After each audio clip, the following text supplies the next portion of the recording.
Hello students, my name is Seema Gupta, lecturer economics, GGIC Hoshiarpur, Gautam Buddha नगर। आज मैं आपको कक्षा 12 विषय अर्थशास्त्र में उपयोगिता विश्लेषण यानी यूटिलिटी एनालिसिस के बारे में पढ़ाऊंगी। तो चलिए स्टार्ट करते हैं। सबसे पहले उपयोगिता का अर्थ। उपयोगिता से अभिप्राय किसी वस्तु के उपयोग से प्राप्त होने वाली संतुष्टि से है, अथवा उपयोगिता सभी प्राकृतिक वस्तुओं की आवश्यकताओं को संतुष्ट करने की क्षमता से है। अर्थात उपयोगिता का अर्थ है किसी वस्तु की आवश्यकता को संतुष्ट करने की क्षमता। अगर किसी वस्तु में हमारी आवश्यकताओं को संतुष्ट करने की क्षमता है तो हम कहेंगे कि वह वस्तु हमारे लिए उपयोगी है। जैसे अगर हम अपनी भूख मिटाने के लिए खाना खाते हैं तो भोजन में हमारी आवश्यकता को संतुष्ट करने की क्षमता है, अतः वह हमारे लिए उपयोगी है। पानी में हमारी प्यास बुझाने की क्षमता है, इसीलिए पानी भी हमारे लिए उपयोगी है।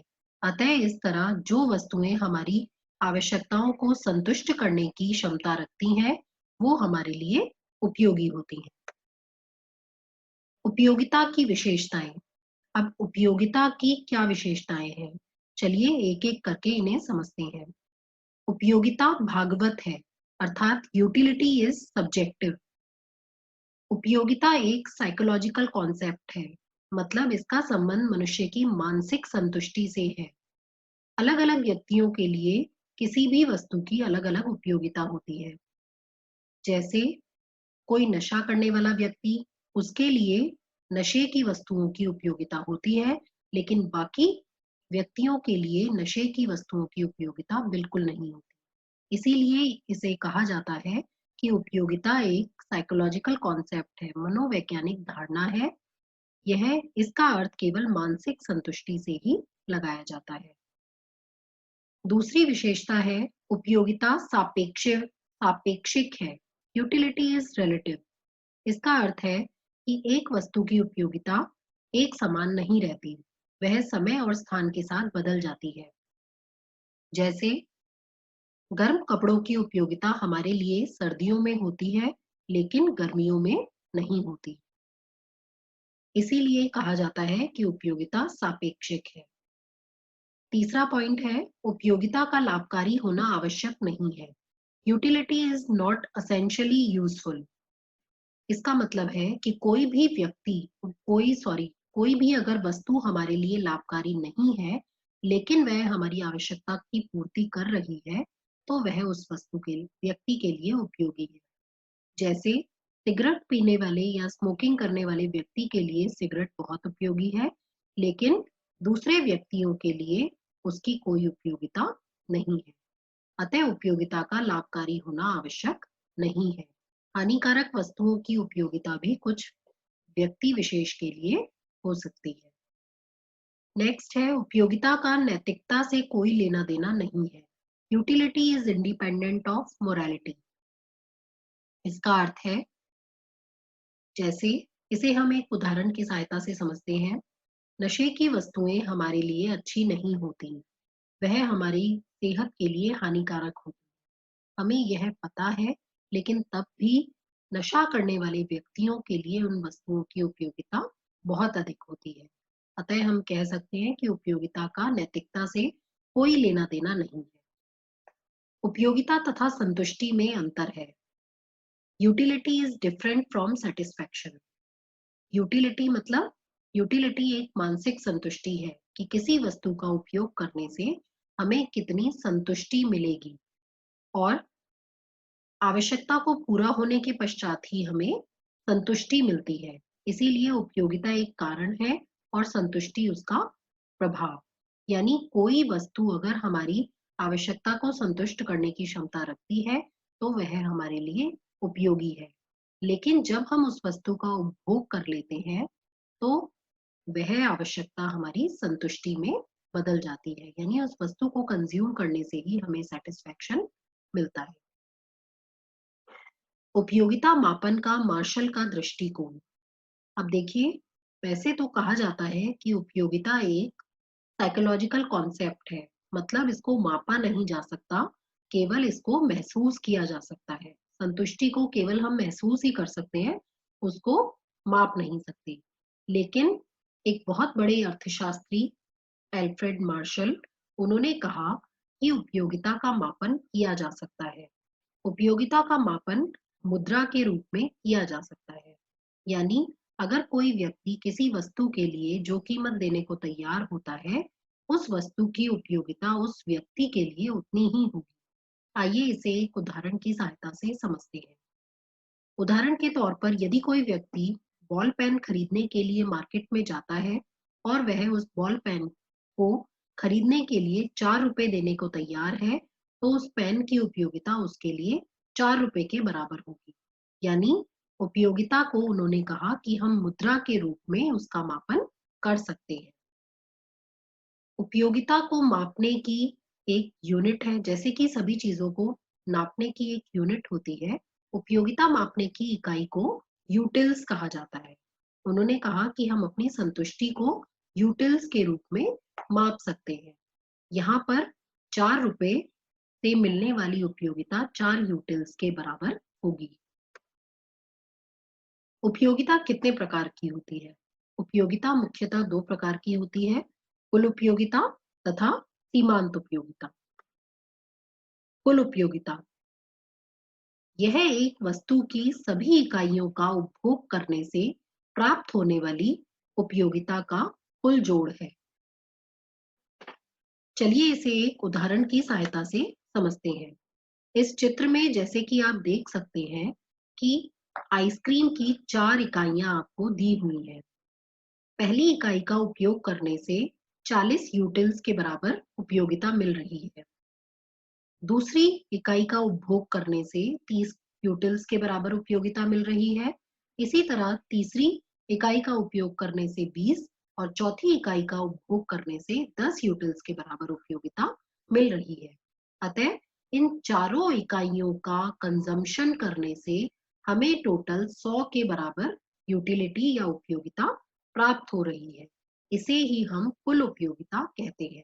यानी वस्तु की जितनी इकाइयों का हम उपभोग करते हैं, उन सभी से मिलने वाली संतुष्टि के योग को कुल उपयोगिता कहते हैं। अब यहाँ पर आप देख सकते हैं कि वस्तु की पहली इकाई का उपभोग करने से हमें सबसे ज्यादा उपयोगिता मिल रही है, क्योंकि हमारी आवश्यकता की संतुष्टि बहुत ज्यादा हो रही है। अब जैसे जैसे लगातार हम इकाइयों का उपयोग करते जाएंगे, उससे मिलने वाली संतुष्टि कम होगी, क्योंकि हमारी आवश्यकता धीरे धीरे संतुष्ट होती जा रही है या पूरी होती जा रही है। दूसरी तरह की उपयोगिता है सीमांत उपयोगिता। सीमांत उपयोगिता क्या होती है? किसी एक वस्तु की एक अतिरिक्त इकाई का उपभोग करने से प्राप्त होने वाली अतिरिक्त उपयोगिता को सीमांत उपयोगिता कहते हैं। चलिए इसे भी एक उदाहरण की सहायता से समझते हैं। इस स्लाइड में आप देख सकते हैं कि आइसक्रीम की 4 यूनिट्स दी हुई है। एक मनुष्य जब पहली इकाई का उपभोग करता है तो उससे मिलने वाली उपयोगिता 40 यूटिल्स के बराबर है। दूसरी इकाई का उपयोग करने से मिलने वाली उपयोगिता 30 के बराबर है। यानी इन दोनों इकाइयों का उपयोग करने से जो कुल उपयोगिता हमें मिली, 40 प्लस 30 70 यूटिल्स के बराबर उपयोगिता होगी। अब तीसरी इकाई का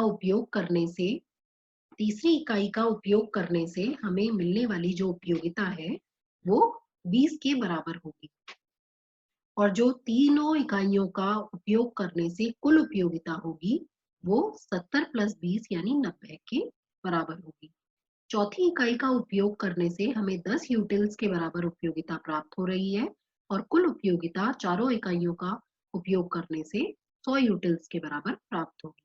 इस तरह आप देख सकते हैं कि प्रत्येक अतिरिक्त इकाई यानी एडिशनल यूनिट का कंजम्पशन करने से हमें जो उपयोगिता प्राप्त हो रही है उसे हम सीमांत उपयोगिता कहते हैं।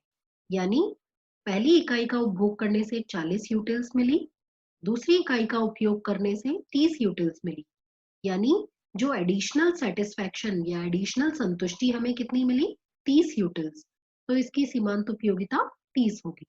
अब तीसरी इकाई का उपयोग करने से जो हमें एडिशनल सेटिस्फैक्शन या संतुष्टि मिलेगी वो 20 यूटिल्स के बराबर होगी। अतः इसकी सीमांत उपयोगिता 20 के बराबर होगी। चौथी इकाई का उपयोग करने से केवल 10 यूटिल्स के बराबर संतुष्टि मिली, तो सीमांत उपयोगिता 10 होगी। और अगर हमें कुल उपयोगिता निकालनी है तो हम इन सीमांत उपयोगिताओं का योग करते चले जाएंगे, तो हमें कुल उपयोगिता मिल जाएगी। अब इस शेड्यूल की सहायता से हम समझते हैं कि कुल उपयोगिता और सीमांत उपयोगिता में क्या संबंध होता है। जैसा कि आप इसमें देख सकते हैं कि सबसे पहले कॉलम में वस्तु की इकाइयां दिखाई गई हैं जिनका कंजम्पशन हम धीरे धीरे करेंगे। उसके बाद कुल उपयोगिता और सबसे एंड में सीमांत उपयोगिता को दिखाया गया है। अब अगर कोई भी व्यक्ति किसी वस्तु की पहली इकाई का कंजम्पशन करता है तो उसे जो उपयोगिता मिलती है वो 40 यूटिल्स के बराबर मिलती है। दूसरी इकाई का उपयोग करने से जो उपयोगिता मिलेगी वो 30 यूटिल्स के बराबर मिलेगी। इसीलिए दो इकाइयों का उपयोग करने से कुल उपयोगिता 40 प्लस 30 यानी 70 यूटिल्स के बराबर मिलेगी। अब तीसरी इकाई का उपयोग करने से जो उपयोगिता हमें मिल रही है वो 20 यूटिल्स मिल रही है। चौथी इकाई का उपयोग करने से 10 यूटिल्स और पांचवी इकाई का उपयोग करने से 0 के बराबर उपयोगिता मिल रही है। 0 क्यों हो गई उपयोगिता? क्योंकि इस बिंदु पर हमारी आवश्यकता पूरी हो चुकी है।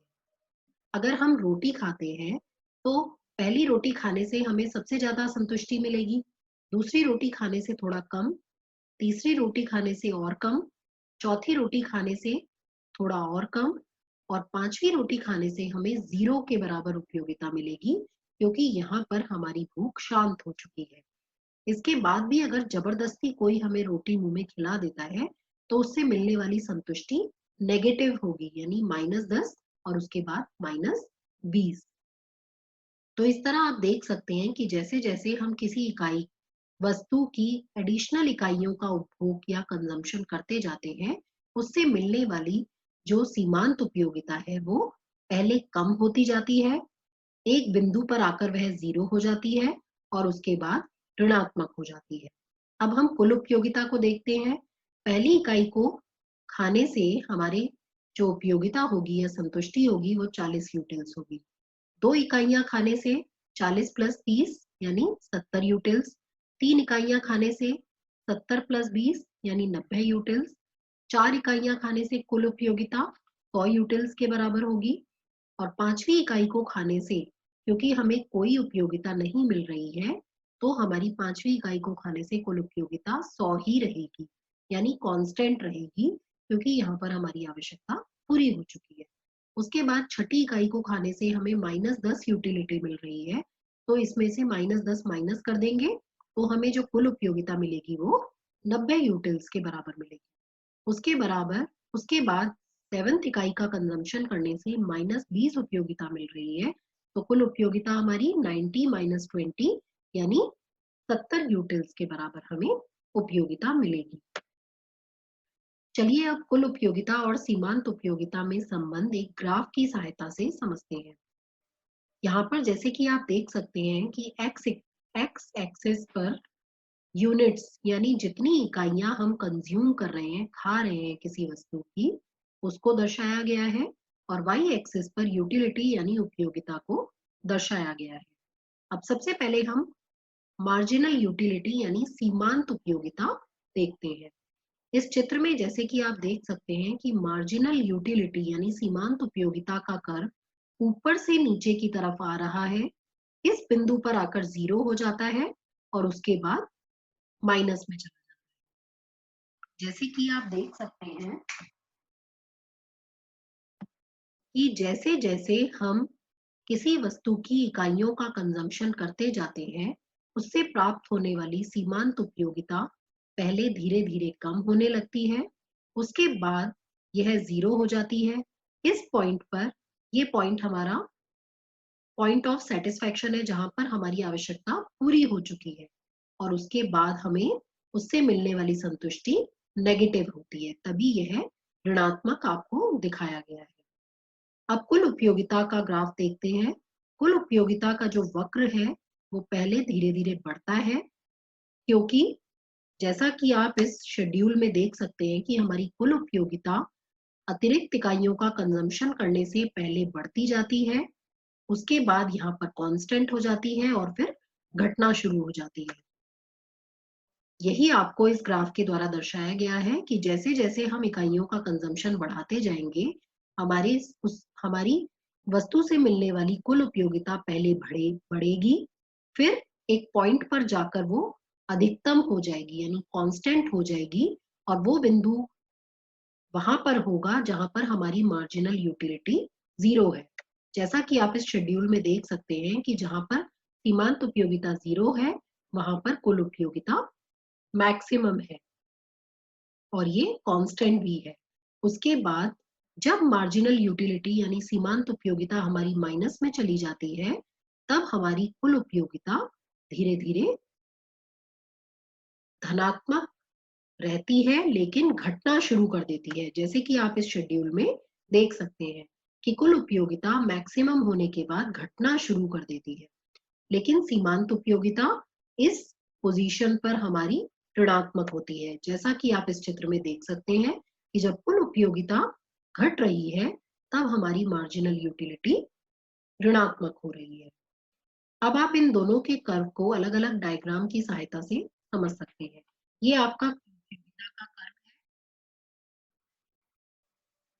कुल उपयोगिता के कर्व में आप देख सकते हैं कि कुल उपयोगिता पहले हमारी एडिशनल यूनिट्स के कंजम्पशन से बढ़ रही है, यहाँ पर आकर ये मैक्सिमम हो गई यानी मैक्सिमम और कांस्टेंट, और उसके बाद ये घटना शुरू कर देती है लेकिन धनात्मक रहती है। इस चित्र में आप देख सकते हैं कि सीमांत उपयोगिता एडिशनल इकाइयों का कंजम्पशन करने से घटती जा रही है। इस पॉइंट पर जाकर यह 0 हो जाती है जहां पर कुल उपयोगिता हमारी मैक्सिमम है, और इसके आगे सीमांत उपयोगिता हमारी घटना शुरू कर देती है। अब इन चित्रों के माध्यम से हम समझ चुके हैं कि कुल उपयोगिता और सीमांत उपयोगिता में क्या संबंध होता है।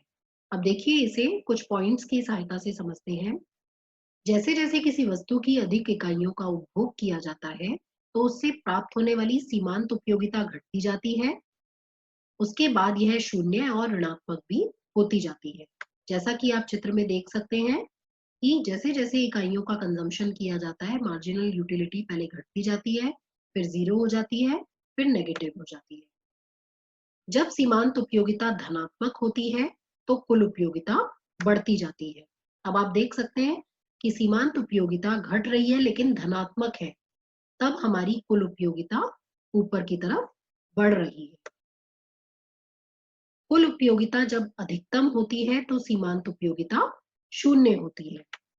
यहाँ पर आप देख सकते हैं कि जब कुल उपयोगिता हमारी अधिकतम है तो सीमांत उपयोगिता शून्य है। कुल उपयोगिता जब घटना शुरू हो जाती है तब सीमांत उपयोगिता ऋणात्मक है। यहाँ आप देख सकते हैं जब कुल उपयोगिता घटना शुरू हो गई है तो हमारी सीमांत उपयोगिता यहाँ पर ऋणात्मक है। घटते हुए सीमांत उपयोगिता का अर्थ कुल उपयोगिता का घटती दर पर बढ़ना है। इसका मतलब है कि कुल उपयोगिता हमारी घटती दर पर बढ़ रही है। वह बढ़ तो रही है लेकिन उसकी जो दर है वो घट रही है। पहले अगर वो 40 की स्पीड से बढ़ रही थी तो अब 30, फिर 20, फिर 10, इस तरह वो बढ़ेगी यानी घटते हुए क्रम में बढ़ेगी।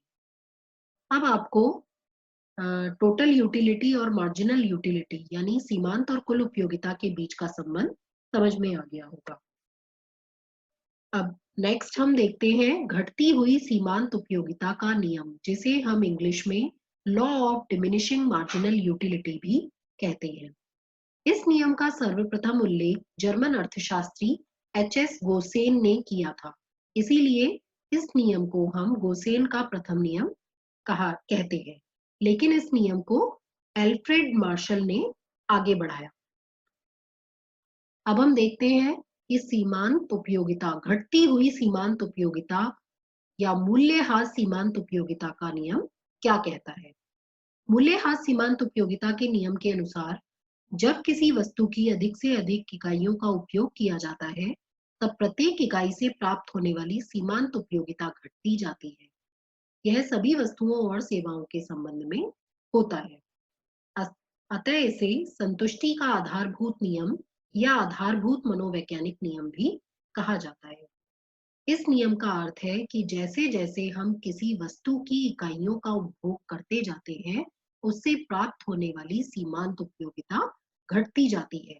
जैसा कि अभी हमने पहले भी टोटल यूटिलिटी और मार्जिनल यूटिलिटी के कर्व में देखा। जब हम जैसे जैसे इकाइयों को कंज्यूम कर रहे हैं, उनकी मार्जिनल यूटिलिटी डिमिनिश हो रही है, घट रही है। हासमान सीमांत उपयोगिता के नियम की मान्यताएं। किसी भी नियम को समझाने से पहले हम कुछ बातें अज्यूम करके चलते हैं। पहली है, वस्तु की सभी इकाइयां एक समान है। हम यह मानकर चलते हैं कि यह नियम तभी लागू होगा जब हम जिस वस्तु को कंज्यूम कर रहे हैं, उसकी जो भी यूनिट्स हैं, वो गुण और आकार में एक जैसी है। मतलब इक्वल क्वांटिटी और इक्वल क्वालिटी की वो यूनिट्स होनी चाहिए। उपभोग प्रक्रिया के दौरान उपभोक्ता की रुचि, आदत, फैशन, स्वभाव या आय समान रहनी चाहिए। मतलब यह नियम केवल तभी लागू होगा जब हम इन सभी चीजों को कांस्टेंट मान के चलते हैं कि जो हमारा कंज्यूमर है उसकी हैबिट्स, फैशन नहीं हो रहा है। बिना किसी समय अंतराल के वस्तु का उपभोग निरंतर होना चाहिए। मतलब जो वस्तु हम कंज्यूम कर रहे हैं, वो लगातार कंजम्पशन उसका करना चाहिए। ऐसा नहीं होना चाहिए कि एक रोटी हमने अभी खा ली, फिर 2 घंटे बाद हमने दूसरी रोटी खाई, तो यह नियम लागू नहीं होगा। हम ये मानकर चलते हैं कि वस्तु के मूल्य में भी कोई परिवर्तन नहीं हो रहा है। मुद्रा की सीमांत उपयोगिता स्थिर है। मतलब जो मुद्रा से प्राप्त होने वाली संतुष्टि है, मार्जिनल यूटिलिटी ऑफ मनी जो है वो हमारी कांस्टेंट है। हम यह भी मानकर चलते हैं कि उपभोक्ता की मानसिक स्थिति में कोई परिवर्तन नहीं हो रहा है। उपयोगिता की संख्यात्मक माप संभव है। मतलब हम उपयोगिता को नंबर्स की फॉर्म में, यूटिल्स की फॉर्म में हम उसको माप सकते हैं। वस्तु का उपभोग उपयुक्त इकाइयों में होना चाहिए। मतलब जो हम यूनिट्स कंज्यूम कर रहे हैं, वो प्रॉपर होनी चाहिए। ऐसा नहीं है कि हम बहुत छोटी छोटी यूनिट्स खा रहे हैं, तब हमारा ये नियम लागू नहीं होगा। अब आइए law of diminishing marginal utility या घटती सीमांत उपयोगिता के नियम को एक शेड्यूल की सहायता से समझते हैं। यहाँ पर आप देख सकते हैं कि फर्स्ट कॉलम में आइसक्रीम की इकाइयां, यानी कोई उपभोक्ता आइसक्रीम की इकाइयों का उपभोग कर रहा है और उसकी सीमांत उपयोगिता सेकंड कॉलम में दी गई है। जैसे जैसे कंज्यूमर आइसक्रीम की अतिरिक्त इकाइयों का प्रयोग करता जाता है, उससे प्राप्त होने वाली संतुष्टि या उपयोगिता कम होती जाती है। जैसा कि आप देख सकते हैं, पहली आइसक्रीम खाने से उसे 40 यूटिल्स के बराबर उपयोगिता मिली, दूसरी को खाने से 30 के बराबर, तीसरी खाने से 20 के बराबर, चौथी का प्रयोग करने से 10 के बराबर और पांचवी आइसक्रीम खाने से 0 के बराबर यूटिलिटी मिली। क्योंकि अब आइसक्रीम खाने से उसको पूरी संतुष्टि मिल चुकी है। उसकी जो क्रेविंग थी वो प्रॉपर तरीके से शांत हो चुकी है। अतः उससे प्राप्त होने वाली जो यूटिलिटी होगी वो 0 होगी। अब अगर जबरदस्ती कोई उसे आइसक्रीम दोबारा खिलाने लगता है उसके बाद भी, तो उसकी उससे प्राप्त होने वाली संतुष्टि नेगेटिव हो जाएगी। अब आपको पता ही है, अगर आपका किसी चीज को खाने से मन भर चुका है और तब भी जबरदस्ती कोई आपके मुंह में उस वस्तु को खिला दे, तो उससे प्राप्त होने वाली संतुष्टि नेगेटिव होगी, यानी ऋणात्मक होगी, यानी कोई भी हमें संतुष्टि नहीं मिलेगी। हासमान सीमांत उपयोगिता के नियम को इस ग्राफ की सहायता से हम समझ सकते हैं। एक्स एक्सिस पर आप देख सकते हैं कि एप्पल्स कंज्यूम्ड, यानी जो उपभोक्ता है वो सेब की इकाइयों का सेवन कर रहा है। और वाई एक्सिस पर जैसे कि आप देख सकते हैं कि सेब से प्राप्त होने वाली सीमांत उपयोगिता आपको दिखाई गई है। पहला सेब खाने से 20 के बराबर उपयोगिता मिल रही है। जैसा कि आप देख सकते हैं, दूसरी एप्पल की यूनिट को कंज्यूम करने से 15 यूटिल्स के बराबर उपयोगिता मिल रही है। तीसरी यूनिट का कंजम्पशन करने से 10 के बराबर मिल रही है। चौथी यूनिट का कंजम्पशन करने से 5 के बराबर उपयोगिता मिल रही है और 5वां एप्पल खाने से 0 के बराबर यूटिलिटी कंज्यूमर को प्राप्त हो रही है। मतलब जैसे जैसे उपभोक्ता एप्पल की यानी सेब की अतिरिक्त इकाइयों का उपभोग करता जाएगा, उससे प्राप्त होने वाली संतुष्टि घटती जाएगी और जब उसकी आवश्यकता की पूर्ति हो गई है, उसको प्रॉपर संतुष्टि मिल जाएगी, तो उससे सेब से प्राप्त होने वाली उपयोगिता शून्य होगी और उसके बाद सेब से प्राप्त होने वाली उपयोगिता ऋणात्मक हो जाएगी, जैसे कि आप इस चित्र की सहायता से समझते हैं। तो बच्चों, आई होप कि आप सभी को law of diminishing marginal utility समझ में आ गया होगा। Thank you.